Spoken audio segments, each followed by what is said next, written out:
first seeds we're going to talk about, or I'm going to show you guys, is from Johnny Seeds. I decided that I would get pelleted seeds for my celery and my carrots this year. Pelleted seeds are basically, they have like a clay coating over the seed so that you can more precisely plant the seeds. Because if you've seen carrot and celery seeds, they're super tiny, and they do need space to grow.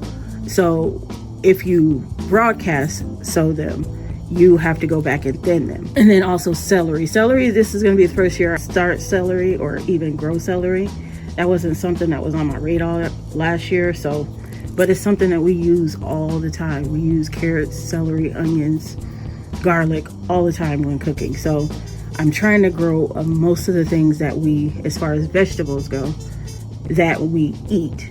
There are some things that I'm not going to be able to grow, but for the most part, I'm trying to grow all the things that we would need, that we actually eat as far as vegetables. And with those, you have to add even more water to kind of make sure, keep them moist, because the clay has to dissolve around them. So it's, kind of a finicky process, but not as finicky as having to thin them out once the seedlings start. So those are from Johnny Seeds. I got a few seeds off of, anytime I find like seeds that are basically within the same price range as, some of the other companies like In My Gardener, reasonably priced seeds, I'll get them on Amazon. So I ended up getting my mustard green seeds from them, and I think I paid like $1 and some change for these. And you see how tiny these are. These are going to be kind of hard to sow as well, but I can see them enough to where I can, use like a toothpick or something and get them where I want them to be. A lot easier than like carrot seeds, because the carrot seeds are so thin. But that's our mustard green. It's from Country Creek Acres is where that's from. And that's, like I said, I got these on, let's see, it's like you can't really see that very well. I got these from Amazon. Oh, $2.99, that's what I paid for them. And there's another one that I got online. Because I was having a hard time finding them, I found them online, but then I also found them in My Gardener when I did my haul, but that was after I had already bought these. But these are the Amish paste tomatoes, and that's the seeds there. And I paid $3.69, well, $4 total for those. And like I said, I was looking everywhere for them and I couldn't find them. And the reason why I wanted them is because they're a bigger paste tomatoes. Like you grow your Roma tomatoes and they're small. A lot of times they're small. And these are a lot bigger than those. And paste tomatoes are what you want to grow in order to make sauces and things like that. And I want to make a lot of spaghetti sauces, because I made spaghetti sauce this year and we already used it all. So I want to make sure I make enough to last, through the winter seasons. So I want bigger paste tomatoes and a lot more. So that's going to be my focus for, as far as tomatoes go. It's going to be paste tomatoes. I mean, we're still going to do the beefsteak and the cherry tomatoes, because we like, tomatoes on your sandwiches, and then the cherry tomatoes are good for your salads and things like that. So we're still going to grow those, but the bulk of our tomatoes is going to be paste tomatoes. My very favorite place to buy my seeds is from In My Gardener. We didn't get a whole lot, but we got a few. And with In My Gardener, if you spend $20, you get free shipping. In My Gardener always has reasonable price. The most you're really spending, for the most part, is $2 on a seed pack. And then when he has a sale, he does the 75% off or 50% off, or something like that, and you get them for $1. And his seeds are really good. So the first one I got is cauliflower. We're gonna grow cauliflower. This year we grew broccoli. I've been showing you my broccoli plant, and it's been going pretty good. So I figured I better go ahead and do the cauliflower as well for the spring garden. And that's why I said I needed to get started, because these need to be fairly established before you put them out. And I need to put them out in March. So it takes them a while to grow. So you want to make sure you get them planted early enough. And so this is one of the ones that I have to get started for the spring garden, because they don't like the sun and heat. And then I got a different kind of broccoli. Remember I said I'm not going to do the Desico anymore because it grew really slow and it's not producing very well. So it's not doing what I want it to do. I want the bigger heads, not just teeny tiny heads of broccoli. But this is the broccoli we're going to go with this season. I'm also going to do Brussels sprouts. Brussels sprouts take a very long time, so we want to make sure we have those to a very established size, because even after I put them out, they're still going to take a long time. So that's another one that has to get started right away. Greens, we have our collards, our Georgia collards. That's what we're going to go with this season. This is going to be, like I said, the first year I'm growing greens. So I'm going with ones that I've seen a lot of people have success with. And the Georgia collard is one of those. And then also space. My bed where I'm going to put the greens is not going to be super huge. So I still, I don't think these get as big. At least that's what I've seen. And we have more peppers. This is the red habanero. We have a habanero, the orange one already. I've been showing you guys that one. It's been doing pretty good in the greenhouse. And so I'm trying to get those started early so that I actually have success in the summertime as well. Because I feel like when I bought starts, they weren't established enough to actually produce during the summer months. And that's why I ended up putting them in my greenhouse. But that's the red habanero. And then we got a sweet banana pepper. And that's because my mom loves banana peppers, like on our sandwiches and stuff. And we started pickling this year. So I want to grow some of these so I can pickle her banana peppers. That's something she loves to eat. And this is the chili de arbol. I'm not for sure if I'm pronouncing that right, but that's another hot pepper. I did have this one. I bought this late in the season. I think I bought one of these at Home Depot in July. And the one that I have, it really didn't start producing any peppers until probably a month after it was in the greenhouse. So I bought it pretty late and it was a late producer. So, but it's a really hot pepper and the flavor of it is really good. So it's kind of on the lines of cayenne peppers, but it's a little bit hotter, almost kind of like a Tabasco. So it's a little hotter than the cayenne, and it grows like a cayenne. It grows pointing up, and usually the peppers that point up are the ones that are hotter. But it grows like a Tabasco. And then we have diamond bell peppers. That's a different bell pepper, one that I don't have. So we're going to be growing purple bell peppers. This is basically a white bell pepper, along with our typical orange, yellow, and red and green bell peppers. So it'll be a lot of color on the plate. So I'm pretty excited about this one. I love that color. It's so pretty. And then, of course, like I said, after I bought the Amish paste from Amazon, I found they finally got it back in stock on Am I Gardener. So I ordered another one because, like I said, it's going to be my main focal point as far as tomatoes. So I'm going to need a lot of them anyway. So I figured I'd go ahead and grab another pack. And some flowers. I got bachelor's buttons. We do grow flowers here. We do a lot of flowers in the front yard. I'm going to try and do more flowers on the backyard too. So I'm going to give you an update on, that's the blue green stalk that we unboxed last week. This is the blackberry.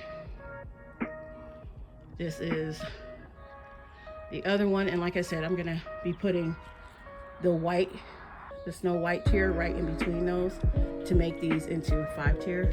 And that is a 5-tier. And that's how tall they will be. Now here in Colorado, we were having some dry weather and lots of wind. So our power company decided they would cut power at certain times to stop things from igniting for a fire hazard. Well, they kept doing it, and it shut off the heaters in my greenhouse. And that night they did not come back on, and the temperature dropped to 15 degrees and everything in the greenhouse froze.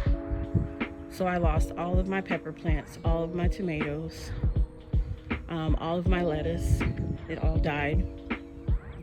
So we are starting from scratch with our peppers and tomatoes. So everything in the greenhouse is gone. Also, when we had that big freeze, somebody left the cabbage unzipped, and somebody being me, I unzipped them and the broccoli, and the next morning I came out, they were open and it had dropped down to 17 degrees. Everything froze and I lost all of my cabbages, except for my Napa cabbage. That's the two over there.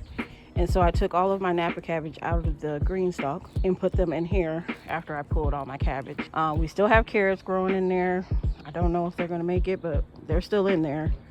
And then we still have carrots in this bit. So far, this is what the garden is looking like. And that is pretty much all the beds that we're gonna have on this side.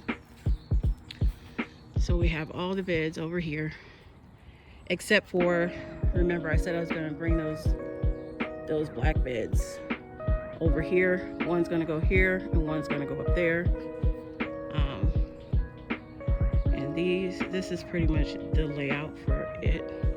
It looks pretty good. Yeah, so that is the update for the garden. Today is February 11th, and it has been a week since I've showed you guys what these seedlings are doing.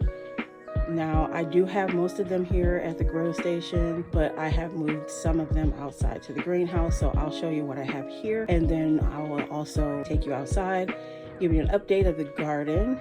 We've moved some more things around, and then also show you the seedlings and everything I've started in the greenhouse. So this is our seed starting setup, and it has 5 shelves. I have right now, these are the tomatoes that we up potted that we started. It's been, I think it's been about almost 4 weeks since we started these. I started them in the 72 cell trays, up potted them into these little, I think these are like 4-inch pots, maybe 3.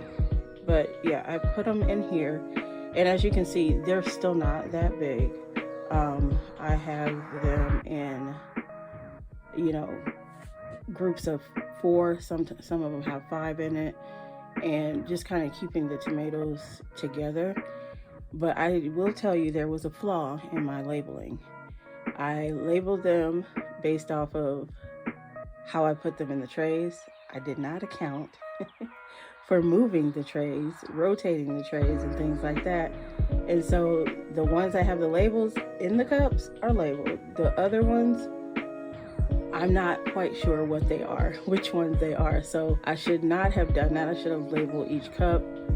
But we live and we learn. So I will not be doing that again in the future.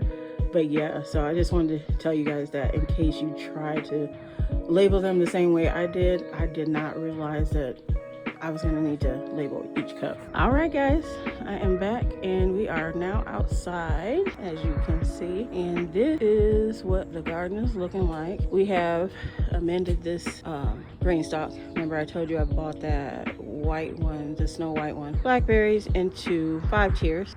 And that's what those look like. I still have the other one in the greenhouse because I'm not for sure if I want to do into a 5-tier or not. So I'm still deciding on that. As you can see, we have moved the greenhouse to the back where I told you guys I would be sending it. This is that empty spot. We're gonna level this off, and I think we're putting the pool up this year. We haven't put it up for the past 3 years, so we may be getting that done. We may be putting the pool up in this area, level that off and put the pool up.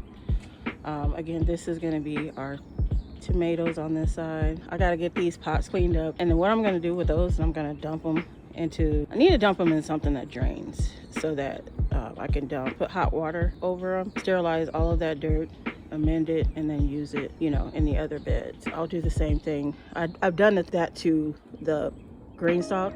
Remember, I had to take those out of the greenhouse and they had aphids, so I've already sterilized that soil. And then the little black beds, we're going to get that soil out. I don't think I need to sterilize it. It should be fine.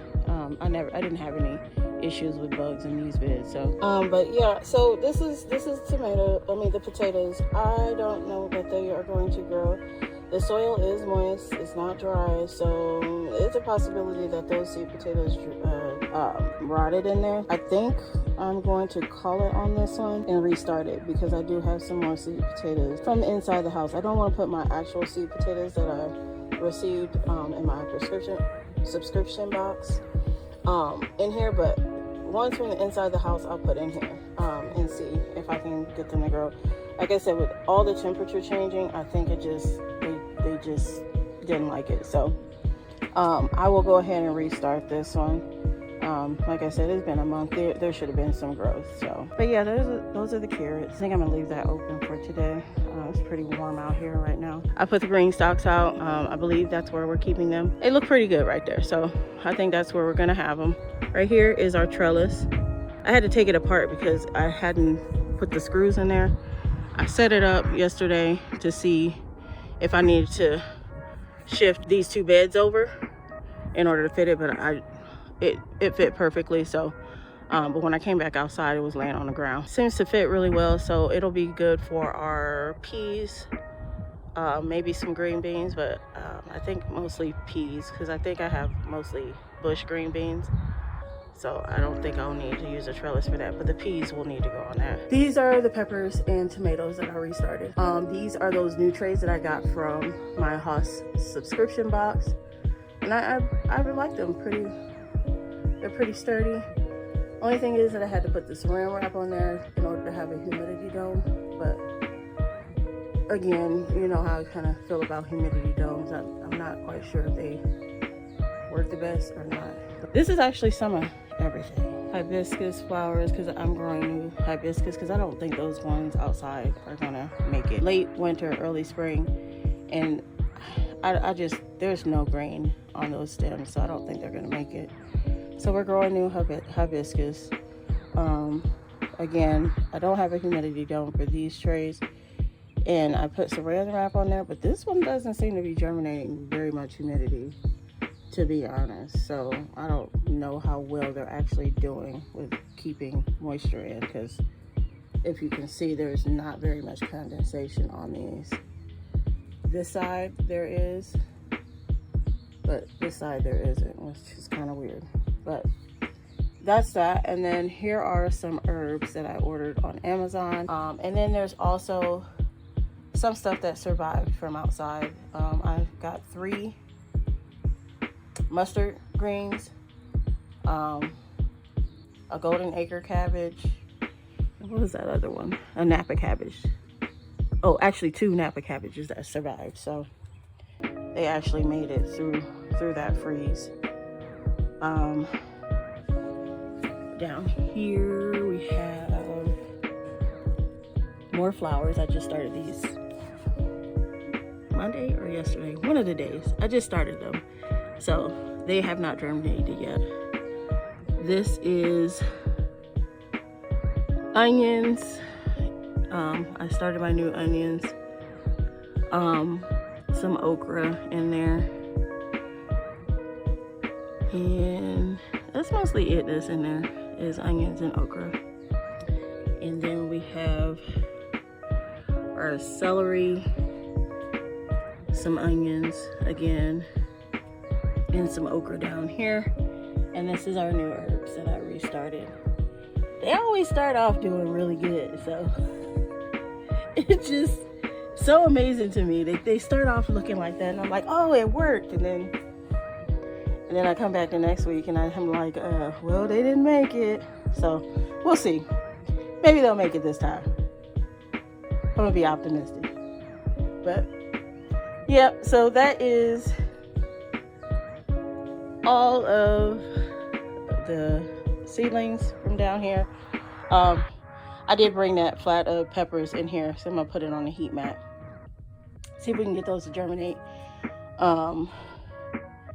And I think that is it for today's video, guys. I hope you enjoyed. Please like and subscribe. And while you're there, make sure you hit that notification bell. That way you never miss any uploads. And I'll see you guys in the next one. Bye.